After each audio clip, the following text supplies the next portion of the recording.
Sejam bem-vindos! Hoje a gente vai mergulhar no Evangelho de João. E olha, não só como um texto religioso, mas como documento histórico, fascinante. Ele foi literalmente forjado no calor de uma crise intensa para uma comunidade que precisava desesperadamente de uma mensagem. Isso já nos joga direto na pergunta central, né? Por que o Evangelho de João é tão diferente de Mateus, Marcos e Lucas? O estilo dele, a teologia, a linguagem, é tudo muito único. Para a gente entender o porquê, não basta olhar só para as palavras. A gente precisa espiar o mundo que existia por trás delas. A resposta, olha, é bem dramática. Esse evangelho não era um tratado de teologia abstrato, escrito numa torre de marfim. Ele funcionava, na prática, como uma tábua de salvação para uma comunidade que estava lutando para sobreviver. Uma comunidade sendo empurrada para a margem da sociedade. Então, para a gente captar de verdade a mensagem de João, primeiro a gente precisa conhecer as pessoas para quem ele foi escrito. A gente chama de comunidade joanina. E este evangelho foi a resposta deles a uma série de crises que ameaçavam a própria existência do grupo. E essa crise não veio de uma vez só, não. Foi uma coisa implacável que veio em ondas. Primeiro, um baque. Foram expulsos das sinagogas. Imagina só, perderam sua casa religiosa. Depois, o conflito com o judaísmo rabínico se acirrou. Ficou mais tenso, aprofundando as divisões. E como se não bastasse, veio a perseguição do Império Romano, que exigia adoração ao imperador como se ele fosse um deus. Cada golpe desse só aumentava a necessidade desesperada da comunidade por uma identidade clara e uma esperança firme e inabalável. E foi em resposta a tudo isso que o autor de João desenvolveu uma linguagem simbólica, incrivelmente poderosa. Era quase como um kit de ferramentas teológico, sabe? Projetado especificamente para fortalecer e guiar a comunidade naquele momento tão particular. Primeiro, a gente tem os chamados sinais. Em João, um milagre nunca é só um milagre. É um sinal, tipo uma seta, apontando para algo muito maior, a identidade divina de Jesus. Cada sinal foi pensado para provocar um nível mais profundo de fé, de compreensão. Em seguida, tem a tipologia. O autor faz isso de um jeito brilhante. Ele conecta Jesus a símbolos que todo mundo ali já conhecia do Antigo Testamento. Ele mostra que Jesus não é só parecido com o Cordeiro da Páscoa ou com o Templo. Não, ele é o verdadeiro cumprimento, o clímax de toda a história de Israel.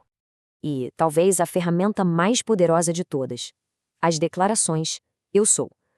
Quando Jesus diz "eu sou o pão da vida" ou "eu sou a luz do mundo", ele está usando a mesmíssima fórmula que Deus usou para se revelar a Moisés lá no livro do Êxodo.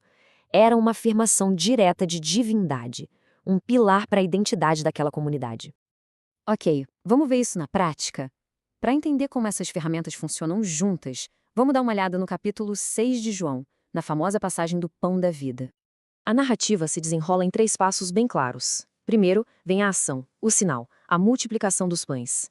Depois, o mal-entendido. A multidão só consegue ver o pão físico e, claro, quer mais. E, finalmente, vem a revelação.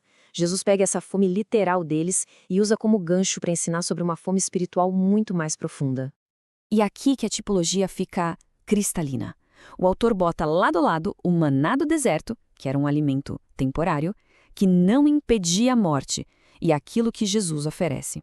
Jesus não é só mais um provedor como Moisés foi. Ele é a própria provisão, a solução definitiva. E aí vem o clímax. Jesus se declara: "Eu sou o pão da vida". Essa declaração "eu sou" amarra tudo. Ele é o sinal, ele é o cumprimento da tipologia, ele é a resposta divina para a fome mais profunda daquela comunidade, a fome por identidade e por vida eterna. Agora vamos para um outro exemplo poderosíssimo, lá no capítulo 15. Aqui, o foco muda um pouco, não é só sobre quem Jesus é, mas sobre como a comunidade deve viver. E a imagem central é a de uma videira.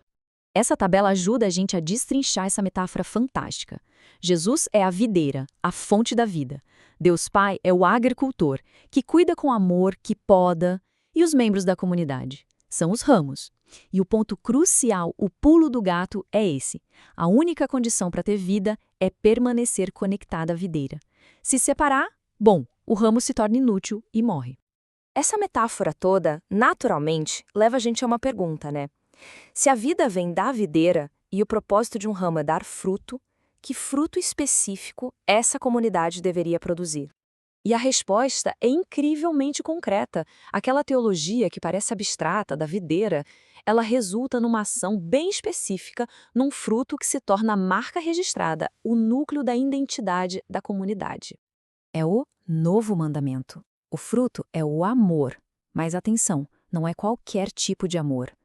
É um amor sacrificial, um amor ágape, que se espelha no próprio amor de Jesus. E o mais importante, esse amor é o sinal definitivo para o mundo lá fora. É por isso que todos saberão que eles são discípulos. Esse mandamento não era só uma ideia bonita, poética, era uma estratégia essencial de sobrevivência. No mundo hostil, esse amor mútuo era a cola que mantinha todo mundo unido. Era a prova viva, visível, da fé deles, transformando a teologia em uma comunidade ativa e principalmente resiliente. No fim das contas, o que começou como uma resposta a uma crise bem específica se tornou um dos textos mais influentes de toda a história. O Evangelho de João ofereceu um modelo tão poderoso que não só garantiu a sobrevivência da sua comunidade, como moldou o pensamento cristão por milênios. Então, o ponto central é esse. Este texto foi uma ferramenta de sobrevivência. Ele deu àquela comunidade uma forma de entender o próprio sofrimento, um motivo para permanecerem unidos e um propósito profundo, que ia muito além das ameaças do dia a dia. E esse nos deixa com uma última reflexão. O Evangelho de João é um exemplo, poderosíssimo de como histórias e símbolos conseguem forjar uma identidade comunitária em tempos de crise. A pergunta que fica no ar para a gente pensar é: de que forma esses mesmos mecanismos, os símbolos antigos, as histórias que dão origem a um grupo, de que forma eles continuam a moldar as comunidades das quais a gente faz parte hoje?